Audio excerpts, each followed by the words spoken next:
Anakin Skywalker and Obi-Wan Kenobi. Once an inseparable pair of Jedi Knights, a master and his apprentice who loved one another like family. Kenobi himself was one of the finest Jedi Masters in the Order, but everyone knew that his apprentice, Anakin Skywalker, would one day eclipse them all. That is until Darth Sidious revealed himself and turned the galaxy upside down. In the ensuing chaos of Order 66, after failing to turn his fallen apprentice back to the light, Kenobi would challenge his old friend, eventually severing Anakin's legs and leaving him to burn on the scorching banks of Mustafar. But despite Kenobi's victory on that day, many believe that Anakin Skywalker was more powerful than his master. At just 22 years old, Skywalker still had plenty of room for growth, so even though he surely would have surpassed Kenobi down the road, there is good reason to question who was more powerful at this stage of their lives. Now, similar to the video I did where I compared Yoda and Darth Sidious, we will judge these two characters based on specific criteria that I think will help us to identify their advantages, but each category will likely carry different weight in terms of its importance, so it's not going to be a situation where we just say, okay,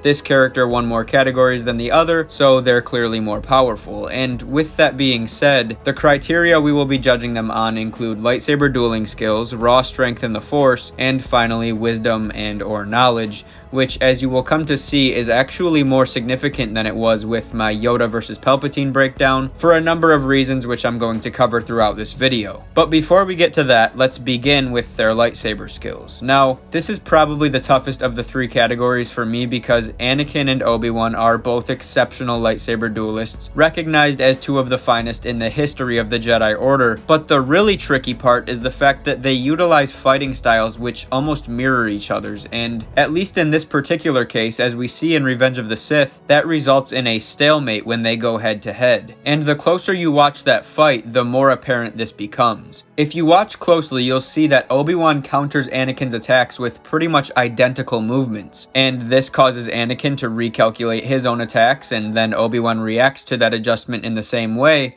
and so we end up in this constant cycle of both of them constantly reconsidering and readjusting, and that's why it appears that they are mirroring each other, because they literally are. And this also symbolizes that because of how well they know one another's moves, they are each other's equals, at least in terms of lightsaber combat, and we'll come back to why exactly that is in a moment. But first, it is important to keep in mind that this discussion is not necessarily about who would win a one-on-one duel. It's about who is the more effective duelist overall. So let's now shift our attention a little bit to how the two of them fare against other opponents outside of each other. Now, there are strong arguments on both sides for this portion of our comparison, but let's see where this takes us. So, over the course of the prequel trilogy, Obi-Wan builds a pretty nice reputation for himself, defeating Darth Maul, destroying General Grievous, and eventually, of course, taking down Darth Vader. But there is one opponent whom he encounters multiple times throughout the Clone Wars who he simply stands no chance against, at least not at this point in his life, and that is Count Dooku. And it just so happens that Anakin is also present for all of these encounters, each of which he outlasts Obi-Wan, and one of which, of course, he ends up killing Dooku. And this would seem to indicate that Anakin is actually the greater duelist. But if that's true, we come back to the question, why did he fall to Obi-Wan on Mustafar? Well, not only was Obi-Wan familiar with all of his apprentice's moves, and not only did his defensive fighting style counter Anakin's approach to combat and his newly found rage from the dark side of the Force, but Anakin, or I guess we should now say Vader's defeat, ultimately came down to his own arrogance. His loss to Kenobi wasn't really the result of Obi-Wan being the better duelist. In fact, Obi-Wan's best shot was simply to stay alive and eventually gain some tactical advantage, such as the high ground. It was merely Vader's determination to prove to Kenobi that he underestimated his power, which ultimately led to his defeat. But with that being said, I believe the novelization for Revenge of the Sith is actually our best source of information for this matchup, and it will really put into perspective what I was saying a minute ago about how Obi-Wan and Anakin mirror each other's moves. In regards to this fight, the novel states the following. Blade to blade, they were identical. After thousands of hours in lightsaber sparring, they knew each other better than brothers, more intimately than lovers. They were complementary halves of a single warrior.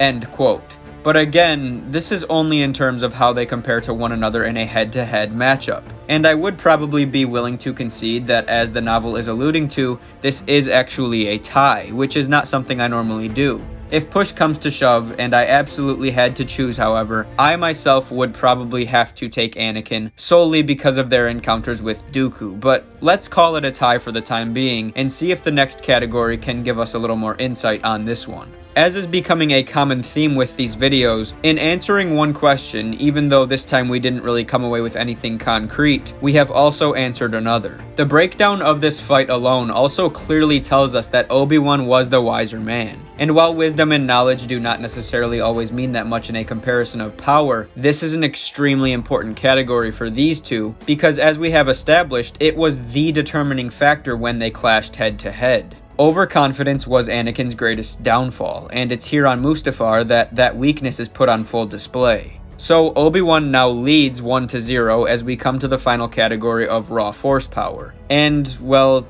there's not really any other way to put this. You guys know where this is going because it's really just not that close. Was Obi-Wan an extremely gifted Force user? Yes, of course. He was one of the finest Jedi Masters of his time. But Anakin Skywalker was the chosen one. Even now in Revenge of the Sith, long before what would have been his peak had he not been burnt to a crisp on the lava banks of Mustafar, Anakin's strength in the Force has far surpassed his master. In fact, even now in his early 20s, Anakin Skywalker is already among the most powerful Force users in the history of the galaxy. Are there still some who are clearly above him? Yes, no question about it, but Obi-Wan Kenobi is simply not one of them. And in saying that, I believe that Anakin's clear advantage in raw force power also makes him the more dangerous lightsaber duelist, so again, I would give him the edge there as well. But even if we don't, and we leave that category a draw, I still believe that Anakin wins the overall comparison in what is actually a much closer matchup than I think a lot of people would have anticipated, because at the end of the day, raw strength in the Force is generally the most important category in a discussion about an individual's power. And when it boils down to it, this comparison is not about who would win a head-to-head duel. It's about who was the more powerful man overall, in terms of their performance against others, in terms of their intuition, and in terms of their ability to use the Force to their advantage. So yes, of course, if they did match up head-to-head at some point in their life, which obviously these two did, that can help us to come to a conclusion, but as I always say, it's not the end-all be-all. So apologies to Master Kenobi here today, but there is no shame in losing a close matchup with the chosen one himself. But on that note, I am going to go ahead and wrap this video up here, so let me know what you guys think about this evaluation and who you think was truly more powerful. If you enjoyed this video, please remember to leave a like to support the channel, subscribe to the channel if you're new, and may the Force be with you always.